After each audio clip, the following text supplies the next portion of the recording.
Hello everyone, welcome back to biology zone. तो आज की इस वीडियो में हम डिस्कस करेंगे नेक्स्ट टॉपिक अपने चैप्टर का, which is transportation in human beings. तो ट्रांसपोर्टेशन का मतलब क्या होता है कि हमारी बॉडी के अंदर जो भी सब्सटेंसेस हैं, चाहे वो यूज़फुल है या हार्मफुल है, उसको एक जगह से दूसरी जगह पे ट्रांसफ़र करना।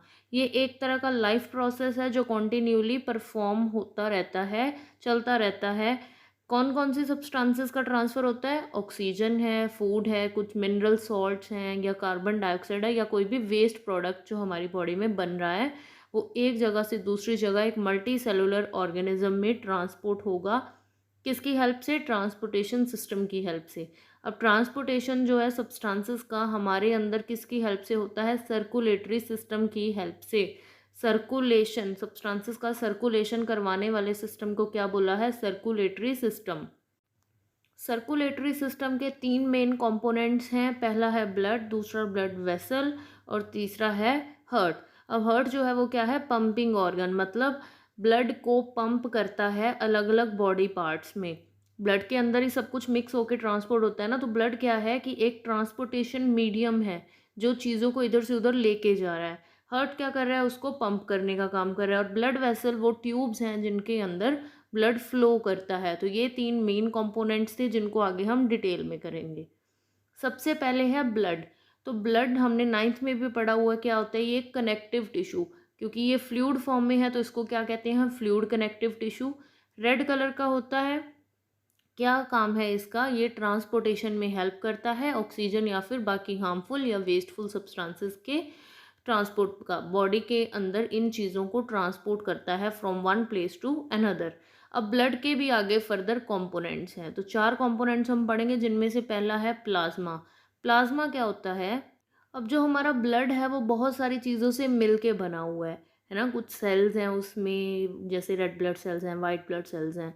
तो plasma fluid part of blood है जिसके अंदर बाकी के सारे जो सेल्स वगैरह हैं वो फ्लो कर रहे हैं। तो फ्लूइड पार्ट ऑफ सेल को हम क्या बोलेंगे? प्लाज्मा। ये पेल येलो इन कलर होता है और इसके अंदर ये क्या कंटेन करता है? Water, ions, gases, proteins and waste.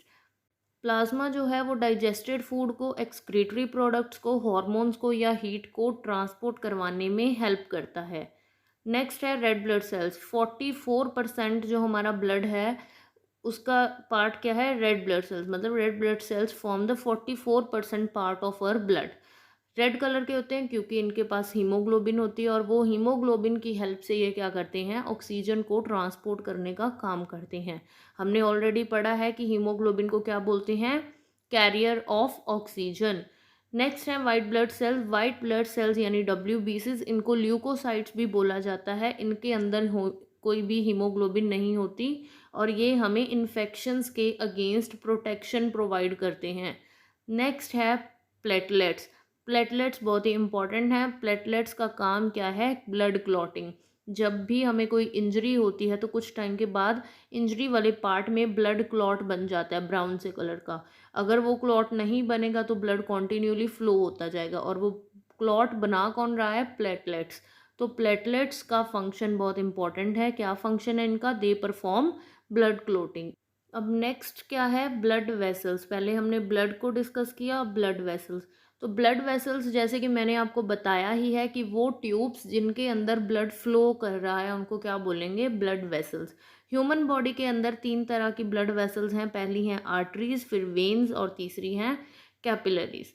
Arteries जो हैं वो क्या काम करती हैं कि ब्लड को अवे फ्रॉम हार्ट लेके जाती हैं, यानी ऑक्सीजनेटेड ब्लड को हार्ट से बाकी पार्ट्स तक पहुंचाती हैं। इसका एक एक्सेप्शन है पल्मोनरी आर्टरी। पल्मोनरी आर्टरी जो है वो उलट चलती है, वो डीऑक्सीजनेटेड ब्लड कैरी करती है। अब आर्टरीज के अंदर जो ब्लड का प्रेशर है, यानी ब्लड जो है वो हायर प्रेशर के साथ फ्लो करता है, काफ़ी प्रेशर के साथ ब्लड फ्लो कर रहा है। इसकी वजह से जो आर्टरीज की वॉल हैं, दीवारें जो हैं वो थिक यानी मोटी होती हैं, ताकि जब प्रेशर के साथ ब्लड फ्लो कर रहा है तो वो वॉल्स जो हैं, दीवारें कोलैप्स ना कर जाएं। इसीलिए थिक वॉल्स होती हैं आर्टरीज की। अब नेक्स्ट है कि आर्टरीज के अंदर वॉल्व्स नहीं आते। अब वॉल्व्स क्या होते हैं? एक तरह के कैप लाइक स्ट्रक्चर हैं जो कि बैक फ्लो ऑफ ब्लड को प्रिवेंट करते हैं। यानी जब ब्लड किसी वेसल के अंदर फ्लो कर रहा है तो कहीं वो बैकवर्ड ना फ्लो कर जाए, तो जब ब्लड पास ऑन कर जाता है तो एक कैप लाइक स्ट्रक्चर लग जाता है, कैप लग जाता है ताकि ब्लड वापस से बैक ना जा सके। अब क्योंकि आर्टरीज के अंदर ऑक्सीजनेटेड ब्लड है तो आर्टरीज को वॉल्स की ज़रूरत नहीं है, क्योंकि अगर ब्लड बैक फ्लो भी हो रहा है तो वो प्योर ब्लड है, ऑक्सीजन वाला ब्लड है, वो अगर बैक भी जा रहा है तो उससे कोई इशू नहीं है ना। तो आर्टरीज के अंदर वॉल्स एब्सेंट होते हैं, प्रेजेंट नहीं होते। नेक्स्ट है वेन्स। वेन्स जो है वो क्या कैरी कर रही हैं, डी ऑक्सीजनेटेड ब्लड, यानी जिस ब्लड में ऑक्सीजन नहीं है बल्कि कार्बन डाइऑक्साइड है। कार्बन डाइऑक्साइड बनती है ना रेस्पिरेशन से, तो वो भी ब्लड के अंदर एंटर करती है। तो कार्बन डाइऑक्साइड वाला ब्लड जो कैरी कर रही हैं ब्लड वेसल बॉडी पार्ट्स से हार्ट की तरफ। अब बॉडी पार्ट्स में रेस्पिरेशन, बॉडी सेल्स में हुई है ना रेस्पिरेशन, तो वहाँ कार्बन डाइऑक्साइड बनी, ब्लड के अंदर मिक्स हो गई, तो उस ब्लड को हार्ट तक लेके जाने वाली वेसल्स को क्या बोलते हैं, वेन्स। यानी ये हार्ट के पास ब्लड लेके जाती हैं। अब इसका भी एक एक्सेप्शनल केस है, पल्मोनरी वेन। ये भी उलट चलती है, ये ऑक्सीजन वाला ब्लड कैरी करती है हार्ट से बाकी बॉडी पार्ट्स तक, यानी वेन्स के ऑपोजिट चलती है। अब वेन्स के अंदर ब्लड का प्रेशर लो होता है, इसीलिए वेन्स की जो दीवारें हैं वो थिन होती हैं एज कंपेयर टू आर्टरीज। अब जो वेन हैं उनके पास वॉल्व्स प्रेजेंट है, यानी वो कैप लाइक स्ट्रक्चर जो ब्लड के बैक फ्लो को प्रिवेंट करते थे ना, वो इनके अंदर प्रेजेंट है। क्यों? क्योंकि इनके अंदर डीऑक्सीजनेटेड कार्बन डाइऑक्साइड वाला ब्लड है, तो वो अभी एक पार्ट से निकाला है ना, तो वापस में कहीं दोबारा ना चला जाए, उसको तो हमने रिमूव करना है ना, कार्बन डाइऑक्साइड को रिमूव करना है। तो बार बार अगर वो बॉडी सेल्स में जाएगा तो फिर कैसे रिमूव होगा? इस चीज़ को प्रिवेंट करने के लिए वॉल्स प्रेजेंट है, ताकि कार्बन डाइऑक्साइड वाला डीऑक्सीजनेटेड ब्लड जो है वो बैकवर्ड फ्लो ना कर जाए। Third and the last blood vessel is capillaries. अब कैपिलरीज जो है वो network of thin blood vessels हैं, बिल्कुल थिन वॉल वाली जो ब्लड वेसल्स हैं वो एक नेटवर्क टाइप बना लेते हैं, जिनके अंदर जो ब्लड है उसमें से जो भी मटेरियल टिश्यूज़ को या सेल्स को सप्लाई होना है वो डायरेक्टली टिश्यूज़ के अंदर सप्लाई हो जाएगा। मतलब वो टिश्यूज़ के इतना पास प्रेजेंट हैं, जो कैपिलरीज हैं वो टिश्यूज़ के बहुत ही पास, एक नेटवर्क लाइक स्ट्रक्चर जो टिश्यूज़ के पास पास बीच बीच में प्रेजेंट है, ताकि मटेरियल ईजिली उनमें ट्रांसफ़र हो जाए। तो इसके अंदर जो ब्लड है वो मीडियम प्रेशर में फ्लो करता है और कोई वॉल्व्स नहीं होते। अब ये डायग्राम देखिए, वेन्स जो हैं वो क्या कर रही हैं, to the heart blood supply कर रही हैं, है ना, अपवर्ड एरो दिया हुआ है, यानी वेन्स जो हैं वो बॉडी पार्ट से लेके, अब टिश्यूज सेंटर में है, टिश्यूज से ब्लड लेके हार्ट तक दे रही हैं। यानी जो टिश्यूज में रेस्पिरेशन के बाद कार्बन डाइऑक्साइड बनी है वो कहाँ जा रही है, आगे वेन्स से होते हुए हार्ट की तरफ। अब दूसरी तरफ देखिए, हार्ट से क्या आ रहा है, आर्टरीज के अंदर ऑक्सीजनेटेड ब्लड, ऑक्सीजन और न्यूट्रिएंट रिच ब्लड जो है वो आ रहा है, जो आगे टिश्यूज में सप्लाई हो रहा है। टिश्यूज को चाहिए ना, टिश्यूज क्या होता है, combination of cells, group of cells को ही तो टिश्यू बोलते हैं। तो अब उन सारे सेल्स तक ऑक्सीजन जाएगी और ऑक्सीजन की हेल्प से रेस्पिरेशन होगी, रेस्पिरेशन से जो कार्बन डाइऑक्साइड बनेगी वो वेन्स की हेल्प से हार्ट की तरफ। अब इस डायग्राम के अंदर अच्छे से क्लियर हो रहा है कि वेन्स जो हैं उनका जो ल्यूमन है वो बड़ा है। ल्यूमन यानी कि जो अंदर कैविटी है, खाली स्पेस है, उसकी वॉल्स देखो थिन है ना आर्टरीज के कंपैरेटिवली। आर्टरीज की वॉल्स मोटी हैं, ज़्यादा मल्टीपल लेयर ऑफ सेल्स हैं उनके अंदर। वेन्स के अंदर लेयर ऑफ सेल्स जो है वो कम है, जो अंदर खाली स्पेस है ल्यूमन जो है वो ज़्यादा बड़ा है। कैपिलरीज बिल्कुल वन सेल्ड थिक है, कैपिलरीज की वॉल देखो बिल्कुल एक लेयर है सेल्स की। अब आर्टरियोल्स और वेन्यूल्स ये दो चीज़ें लिखी हुई हैं। वेन्स की आगे ब्रांचेस, मतलब कैपिलरीज जो हैं वो आगे वेन्यूल्स में कन्वर्ट होती हैं और वेन्यूल्स जो है आगे एक सिंगल वेन में कन्वर्ट हो जाती हैं। उसी तरह से आर्टरी जो है उसकी आगे ब्रांचेस होती हैं जिनको आर्टरियोल्स बोलते हैं, और फर्दर आगे वो छोटी छोटी कैपिलरीज के साथ कंबाइन हो जाती है। मतलब वही ब्रांचेस आगे कैपिलरीज में फॉर्म करती हैं। वो कैपिलरीज ऑक्सीजन सप्लाई करके जब कार्बन डाइऑक्साइड उठा लेती हैं आगे, तो उनको क्या बोल दिया जाता है, वेन्यूल्स। वेन्यूल्स के आगे क्या बन जाएगी, वेन। नेक्स्ट है हार्ट। हार्ट मैंने आपको पहले ही बताया कि ये पंपिंग ऑर्गन है, ब्लड को पंप करने का काम करता है। अब अगर हम एग्जांपल लें तो जैसे हमारे घर में होती है ना मोटर, जो पंप करने का काम करती है ना, तो मोटर जो है वो वाटर को पंप करती है ताकि बाकी पाइपलाइंस के अंदर वाटर जा सके। उसी तरह हमारा हार्ट जो है वो ब्लड को पंप करेगा ताकि डिफरेंट जो आर्टरीज या वेन्स हैं ब्लड उनके अंदर फ्लो करता रहे और बाकी पार्ट्स तक पहुंचता रहे। अब हार्ट जो है वो क्या है, एक मस्कुलर ऑर्गन है। नाइन्थ में बताया था मस्कुलर ऑर्गन यानी मसल्स से बना हुआ है। कौन सी मसल्स हैं हार्ट की? Cardiac muscles. और कार्डियक मसल्स इनवॉलंटरी होती हैं। इनवॉलंटरी यानी जो हमारी मर्जी से हम मूव नहीं कर सकते हैं। अब हार्ट हमारी मर्जी से तो नहीं बीट कर रहा ना, अपने आप बीट कर रहा है, तो वो हमारे कंट्रोल में नहीं है, यानी इनवॉलंटरी मसल्स से बना हुआ है। और कार्डियक मसल्स का फीचर क्या था कि ये थकते नहीं हैं, नॉन टायरिंग है। अगर थक जाएं तो हार्ट पंप करना बंद कर देगा। तो cardiac muscles non tiring muscles हैं और इनवॉलंटरी इन नेचर हैं। हार्ट जो है वो चेस्ट कैविटी के अंदर लोकेटेड है। डायफ्राम के ऊपर क्या होता है? Chest cavity. चेस्ट कैविटी में क्या प्रेजेंट है? हार्ट। अब ये हमारी फिस्ट के साइज, फिस्ट यानी कि मुट्ठी, जो हमारे हाथ की मुट्ठी है उसके साइज का होता है हार्ट। और act as main pumping organ, ये मैंने आपको क्लियर कर ही दिया है। अब हार्ट जो है इसके 4 चैम्बर्स हैं। Left atrium, left ventricle. Left side वाले जो ऊपर वाला है लेफ्ट साइड में वो एट्रियम है, नीचे वाला जो है वो वेंट्रिकल है। अब इसको लेफ्ट राइट आपने कैसे देखना है? अपने बॉडी के अकॉर्डिंग। अब डायग्राम को फ्रंट से नहीं, अपनी और टिल्ट करके घुमा के देखिए, जो आपका लेफ्ट है वो डायग्राम का लेफ्ट होना चाहिए। ठीक है, सामने से नहीं, अपने अकॉर्डिंग देखो डायग्राम को। जो आपकी राइट साइड है वो डायग्राम की राइट साइड है। तो लेफ्ट साइड में क्या है? Left atrium, left ventricle. Right side में क्या है? Right atrium, right ventricle. तो ऊपर वाले जो चैम्बर्स हैं वो एट्रियम हैं और नीचे वाले जो चैम्बर्स हैं लेफ्ट और राइट साइड में वो क्या है? वेंट्रिकल्स। जो लेफ्ट साइड है, लेफ्ट एट्रियम और वेंट्रिकल, उनके अंदर ऑक्सीजनेटेड ब्लड फ्लो करता है, जबकि राइट साइड के अंदर डीऑक्सीजनेटेड ब्लड फ्लो करता है। ये छोटी सी ट्रिक से याद रख सकते हो आप, LORD, left for oxygenated, right for deoxygenated. अब डायग्राम में देखो, हार्ट के 4 चैम्बर्स क्लियरली दिख रहे हैं। राइट साइड में देखो, राइट एट्रियम है, राइट वेंट्रिकल है। लेफ्ट साइड में लेफ्ट एट्रियम और लेफ्ट वेंट्रिकल।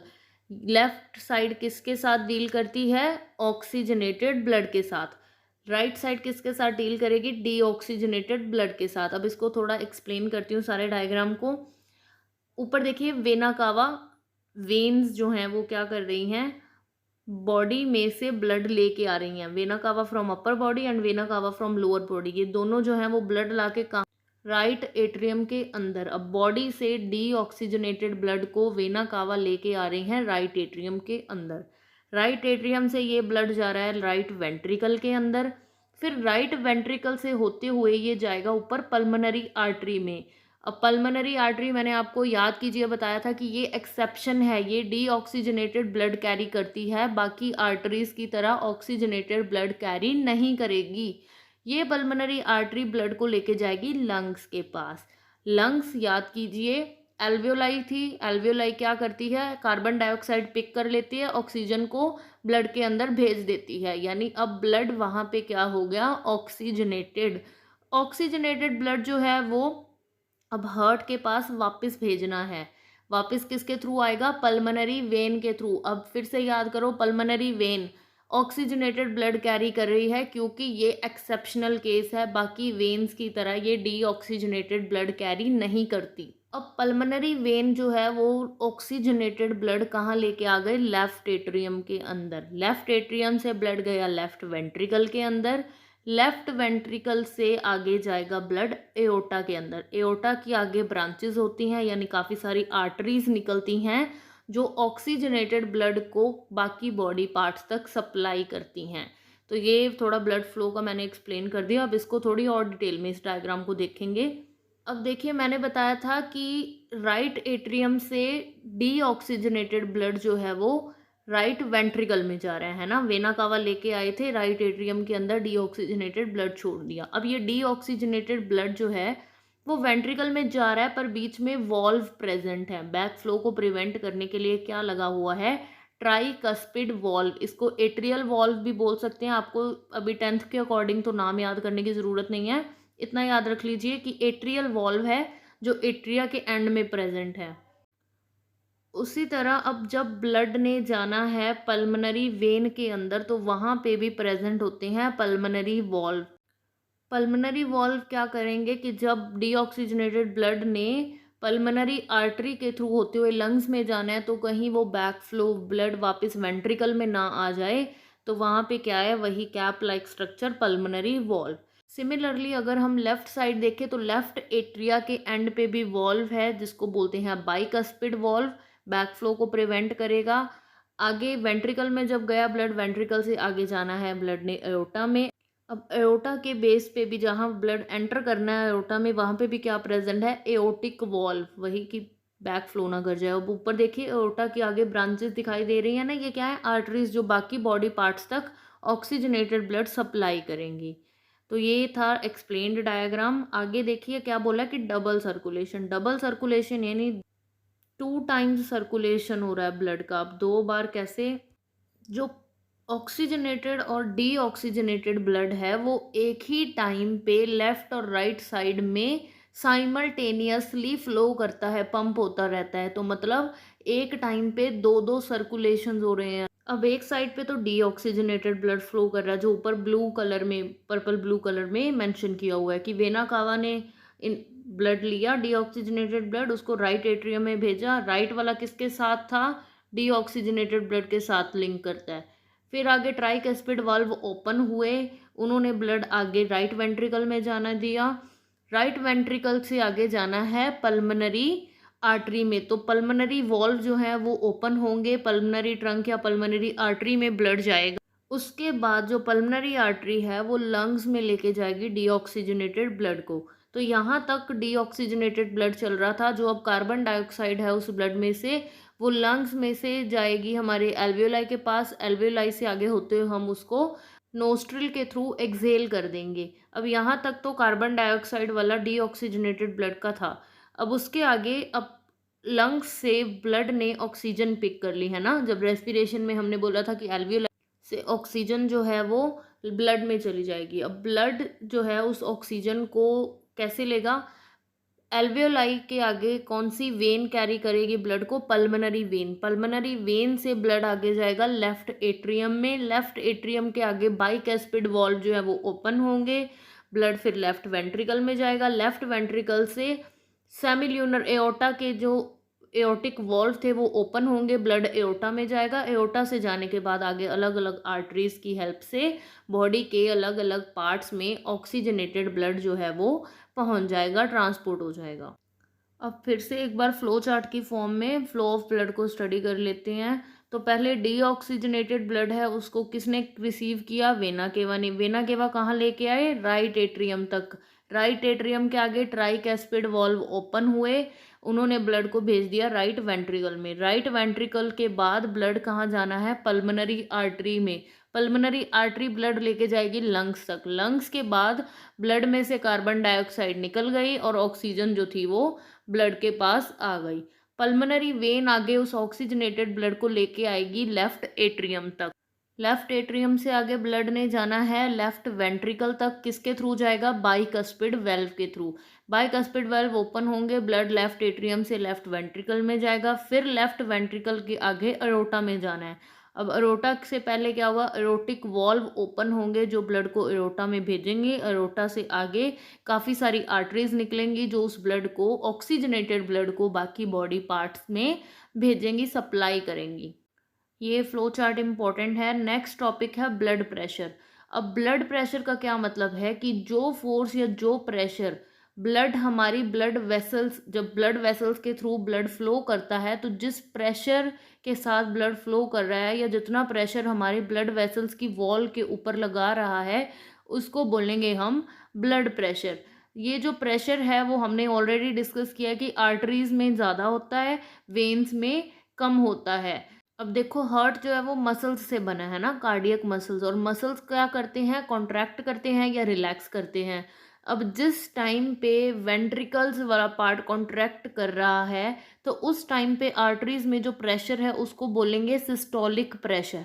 और जब वेंट्रिकल्स रिलैक्स करते हैं उस टाइम पे जो आर्टरीज में प्रेशर है उसको बोलेंगे डायस्टोलिक प्रेशर। नॉर्मल जो डायस्टोलिक प्रेशर है वो होता है 80 mm और सिस्टोलिक प्रेशर जो है वो 120 mm ऑफ Hg, Hg यानी मरकरी। तो नॉर्मल सिस्टोलिक प्रेशर कितना है 120 mm ऑफ Hg और डायस्टोलिक प्रेशर है 80 mm ऑफ Hg। अब ब्लड प्रेशर को मेजर करने के लिए एक इंस्ट्रूमेंट इस्तेमाल किया जाता है स्फिग्मोमैनोमीटर। क्या बोलेंगे? स्फिग्मोमैनोमीटर। तो हाई ब्लड प्रेशर जब होता है तो उस टाइम पे हम बोलते हैं कि बीपी हाई हो गया, यानी हाइपरटेंशन। हाइपरटेंशन कब होता है? जब हमारी आर्टरीज जो है वो कंस्ट्रिक्ट कर रही हैं, मतलब उनका जो वॉल्यूम है, ब्लड फ्लो जो उनमें करना है उसमें रुकावट पैदा हो रही है। उस टाइम पे हमारा ब्लड का प्रेशर और ज़्यादा बढ़ जाता है और आर्टरीज के रप्चर होने का डर होता है। तो हाई बीपी की प्रॉब्लम जो है वो डेंजरस भी हो सकती है। अब नेक्स्ट है लिम्फेटिक सिस्टम। एक हमने पढ़ा है सर्कुलेटरी सिस्टम, ब्लड सर्कुलेशन वाला। अब ये है लिम्फेटिक सिस्टम। अब लिम्फेटिक सिस्टम के अंदर तीन चीज़ें हैं। एक जो आपको ग्रीन कलर की नर्व्स दिख रही है ना, बिल्कुल बारीक बारीक, ये हैं लिम्फ वेसल्स। इन लिम्फ वेसल्स के अंदर जो फ्लूइड फ्लो करता है उसको बोलेंगे लिम्फ। और जो ग्रीन ग्रीन कलर के ऐसे डॉट्स हैं ना, वो हैं लिम्फ नोड्स। अब देखिए लिम्फ होता क्या है, जब ब्लड हमारा कैपिलरीज में से पास करता है ना टिश्यूज में जाने के लिए, तो उस टाइम पे कुछ प्लाज्मा जो है वो लीक आउट कर जाता है ब्लड वेसल्स में से। उसी को हम क्या बोल देते हैं? लिम्फ। तो मतलब ब्लड जब कैपिलरीज में से पास कर रहा है तो उस टाइम पे कुछ फ्लूइड पार्ट, अब प्लाज्मा क्या है? फ्लूइड पार्ट ऑफ ब्लड, वो लीक करके टिश्यूज में आ जाता है। तो उसी लीक हुए हुए प्लाज्मा को हम क्या बोलते हैं? लिम्फ बोलते हैं। तो लिम्फ जो है वो भी कलरलेस है, क्लियर है और प्लाज्मा वाली कॉम्पोजिशन ही है इसमें। वाटरी ब्लड प्लाज्मा होता है जो कि कैपिलरीज में से लीक आउट होके सेल्स या टिश्यूज के बीच में आ जाता है। अब इसका फंक्शन क्या है? वही प्लाज्मा वाला फंक्शन है कि ऑक्सीजन, प्रोटीन्स, ग्लूकोज को कैरी करता है और इसके अंदर कुछ वाइट ब्लड सेल्स भी होते हैं जिनको ये ट्रांसफ़र करता है। अब डायग्राम जो है नेक्स्ट इसमें देखिए कि कैपिलरीज जहाँ प्रेजेंट हैं, है ना, कैपिलरीज नीचे नीचे प्रेजेंट है, वहाँ से लिम्फेटिक कैपिलरी स्टार्ट हो रही है और ऊपर हार्ट के पास वेनस सिस्टम में एंड हो रही है। तो ये क्या कर रही है कि जो लीक आउट हुआ है प्लाज्मा, उसको ये लिम्फेटिक कैपिलरी पिक करेगी। पिक करने के बाद ये ऊपर वापस कहाँ लेके जाएगी? हार्ट के पास। तो इसका मेन फंक्शन क्या हो गया कि जो लीक आउट हुआ है प्लाज्मा या प्लाज्मा के साथ जो भी सब्सटेंसेस थी उनको वापस कहाँ लेके जाना है इसने? हार्ट तक। तो ये फंक्शन है लिम्फ का। देखिए फंक्शन क्या है लिम्फेटिक सिस्टम का? Return tissue fluid to the blood stream. जो लीक हुआ है फ्लूइड उसको मेन ब्लड स्ट्रीम में दोबारा लेके जाना। अब हमने याद कीजिए जब हमने डाइजेशन वाला प्रोसेस किया था, एब्जॉर्प्शन की थी विल्लाई की हेल्प से, उसमें एक किया था लैक्टील। और लैक्टील में मैंने आपको बोला था कि लिम्फ फ्लो कर रहा है और इसके अंदर जो फैट है वो ट्रांसफ़र होगा। तो फैट के ट्रांसपोर्ट का काम करता है लिम्फ।